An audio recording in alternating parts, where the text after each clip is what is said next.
Si vous pouvez voir cette vidéo, c'est une bonne nouvelle, ça veut dire que le monde ne s'est pas effondré entre le moment où on tourne cette vidéo, le 17 décembre 2025, et celui où vous pouvez la regarder, le 2 avril 2026. Entre-temps, il y a sans doute beaucoup de choses qui ont changé dans la planète, mais sur Caradisiac, on va essayer de vous détailler tout ce qui change sur la Cupra Born restylée, qui est toujours la cousine de la Volkswagen ID.3 et la rivale de la Renault Mégane.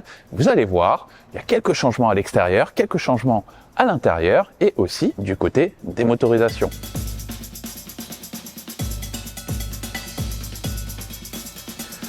Vous le savez sans doute, la Cupra Born, c'est une compacte 100% électrique qui était arrivée sur le marché en 2021. C'est grosso modo quasiment la même voiture que la Volkswagen ID.3. Ce sont des autos qui ont eu un lancement commercial pas très facile parce qu'il y a eu beaucoup de problèmes de logiciels notamment, et puis c'est arrivé pendant la crise Covid.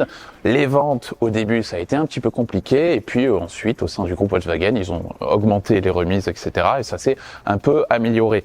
En tout cas, au niveau du style, bon, vous voyez, la silhouette ne change pas, hein, c'est toujours une auto un petit peu monospace, presque, qui mesure 4,33 m de long. C'est un peu plus gros qu'une Renault Mégane, c'est un peu plus gros qu'une Golf thermique aussi. Mais au niveau du style, sur la face avant, eh bien, ça change. Chez Cupra, ils voulaient que cette voiture ressemble beaucoup aux autres récentes nouveautés de la gamme, et donc on retrouve ce fameux, je crois que ça s'appelle Shark Noise, donc ça évoque les requins. Donc vous voyez cette protubérance sur la face avant. On a aussi des optiques qui sont entièrement nouvelles avec la signature lumineuse de Cupra, avec des 3 groupes de LED ici. Bon, évidemment, le véhicule se veut toujours agressif, hein, surtout dans sa finition haut de gamme VZ, avec tous les petits détails cuivrés. On a aussi des jantes de 20 pouces qui sont très agressives. On a toujours aussi des petits détails là sur le côté de la voiture. Par exemple ici, ça a été déjà, il me semble, sur le modèle précédent.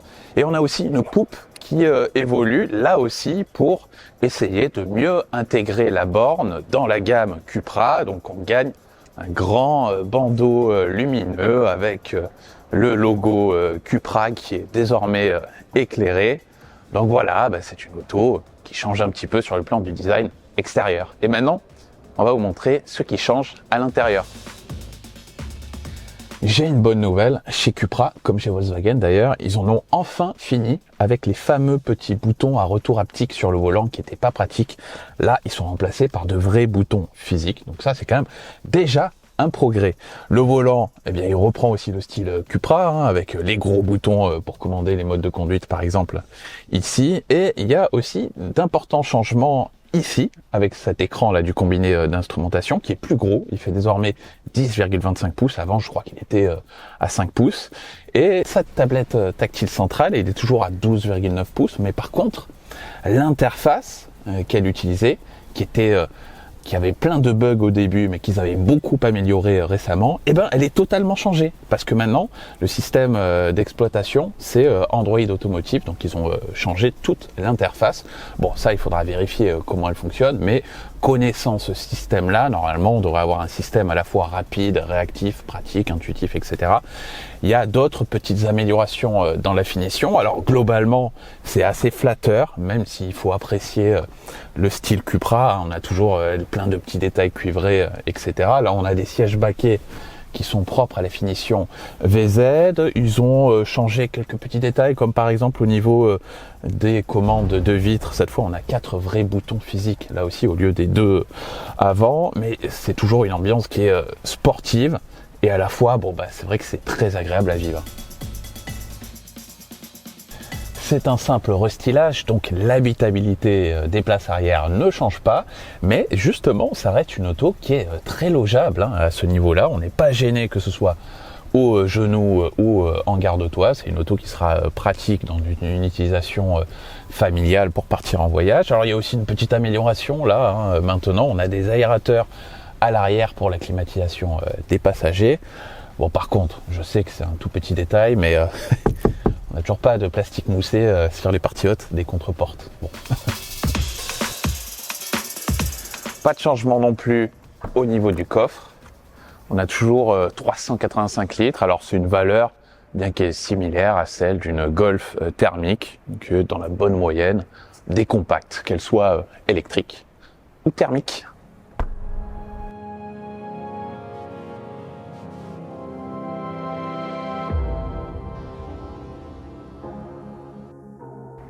Et sur le plan technique, qu'est-ce qui change? Eh bien, pas grand-chose au final, puisque la voiture, contrairement à ce que j'avais pensé, n'inaugure pas la plateforme, l'évolution MEB+, qui arrivera dans d'autres modèles très prochainement chez Cupra et dans d'autres marques du groupe Volkswagen. En fait, elle conserve la plateforme de la borne qu'on connaissait, avec juste quelques options en plus au niveau des motorisations. En fait, l'entrée de gamme sera désormais formée par un moteur de 170 chevaux connecté à des batteries de 50 kWh de capacité, ce qui permettra d'avoir une autonomie maximale légèrement au-dessus des 400 km. Ensuite, on aura une option à 190 chevaux avec des batteries de 58 kWh de capacité, 450 km d'autonomie à peu près. Et puis, on aura la version 231 chevaux avec les grosses batteries de 79 kWh qui avaient déjà été rajoutées l'année dernière, et la version VZ sportive 326 chevaux avec les mêmes batteries de 79 kWh. Dans les deux cas, l'autonomie se situera aux alentours des 600 km avec une vitesse de charge maximale de 185 kW pour cette grosse batterie de 79 kWh. Et pour l'instant, on ne connaît pas la puissance de charge maximale des petites batteries. Mais en fait, voilà, chez Cupra, ils veulent agrandir la gamme par le bas, sachant que le modèle, je crois qu'il est disponible à partir de 36 900 € avant remise actuellement en France. Donc il faudra s'attendre à un prix de base qui va baisser par rapport à la Cupra borne actuelle, mais on restera sur les mêmes niveaux de prix à équipement et version équivalente.